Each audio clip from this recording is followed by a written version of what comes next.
दोस्तों नमस्कार।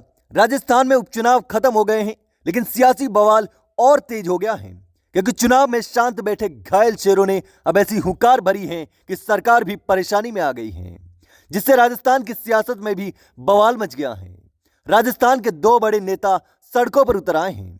जी हां, एक और जहां किरोड़ीलाल मीणा अपने भाई की हार के बाद एक बार फिर युवाओं के लिए सड़कों पर हैं, तो वहीं दूसरी ओर हनुमान बेनीवाल भी अपनी पत्नी के चुनाव हारने के बाद एक बार फिर सड़कों पर उतर आए हैं। अब इन दोनों घायल शेरों ने मिलकर भजनलाल सरकार की नाक में दम करके रखा है। जहां आधी रात को किरोड़ीलाल मीणा के साथ बवाल हुआ, तो हनुमान बेनीवाल ने भी इस मामले में कूदते हुए सरकार को खुली चुनौती दे डाली है।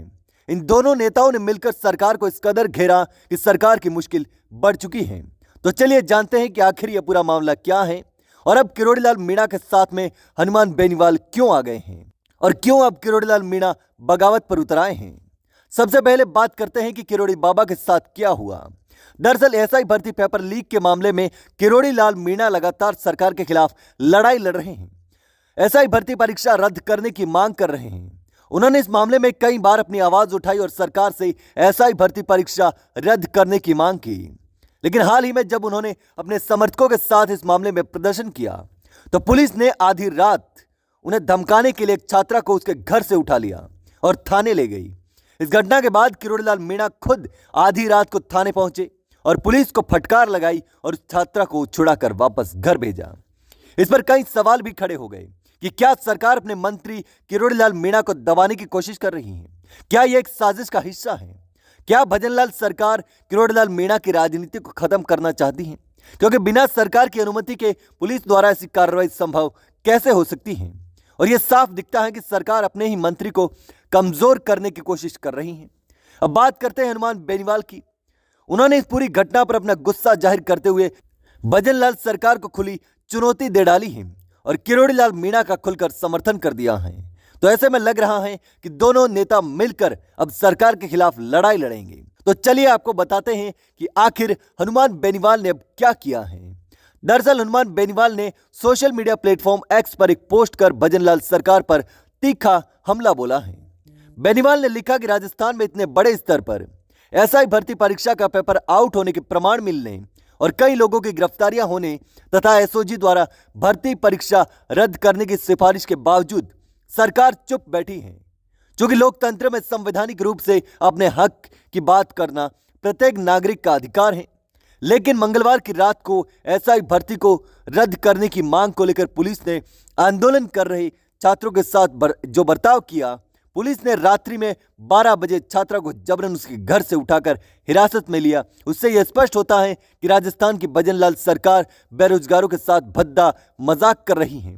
राष्ट्रीय लोकतांत्रिक पार्टी राजस्थान में एसआई भर्ती सहित तमाम वो भर्तियां जिसमें पेपर आउट हुए हैं, उन सभी भर्तियों को रद्द करवाने और आरपीएससी को भंग करने तथा पुनर्गठन करने की मांग को लेकर प्रदेश में बड़ा आंदोलन करेगी।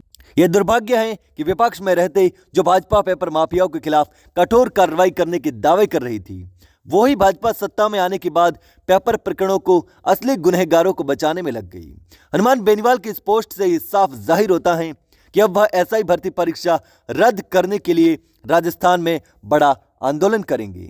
खास बात यह है कि इस बुरी घटना के बाद जब किरोड़ी बाबा अपनी इस सरकार के खिलाफ खड़े हो गए, तो हनुमान बेनीवाल का उनको साथ आना। लेकिन खास बात यह है कि जब किरोड़ीलाल मीणा आधी रात को लड़की को छुड़ाने के लिए थाने पहुंच गए, अपनी इस सरकार के खिलाफ खड़े हो गए, तो हनुमान बेनीवाल ने भी किरोड़ीलाल का पूरा साथ दिया है। जैसे ये घटना हुई तो हनुमान बेनीवाल ने भी ट्वीट कर दिया और इस पूरी घटना की निंदा की और किरोड़ीलाल मीणा को सही ठहराया। सरकार की मुश्किलें अब बढ़ने वाली हैं क्योंकि दोनों घायल शेर साथ में आ गए हैं और दोनों ही ये घायल शेर सरकार की नाक में दम करने वाले हैं, क्योंकि इन दोनों नेताओं ने मिलकर सरकार की नाक में दम करने का फैसला कर ही लिया है। अब यह देखना होगा कि सरकार इस पूरे मामले पर क्या कदम उठाती है और क्या हनुमान बेनीवाल और किरोड़ीलाल मीणा का यह आंदोलन सत्ताधारी पार्टी के लिए और भी बड़ी समस्या बनता है। राजस्थान की जनता के सामने ये सवाल है कि क्या सरकार सचमुच अपने मंत्री किरोड़ीलाल मीणा को कमजोर करना चाहती है या फिर यह किसी बड़े राजनीतिक खेल का हिस्सा है। लेकिन दोस्तों, इस पूरे मामले पर आप क्या सोचते हैं? क्या सरकार युवाओं की आवाज को दबाना चाहती है? क्या सरकार को डर है कि यह आंदोलन आगे बढ़कर और भी बड़ा रूप ले सकता है? आप इस पूरे मामले पर क्या सोचते हैं मुझे कमेंट करके जरूर बताना दोस्तों। और हनुमान बेनीवाल और किरोड़ीलाल मीणा के साथ आने और एक ही मुद्दे को लेकर लड़ाई लड़ने को लेकर आपकी क्या राय है मुझे कमेंट करके जरूर जरूर जरूर बताना दोस्तों।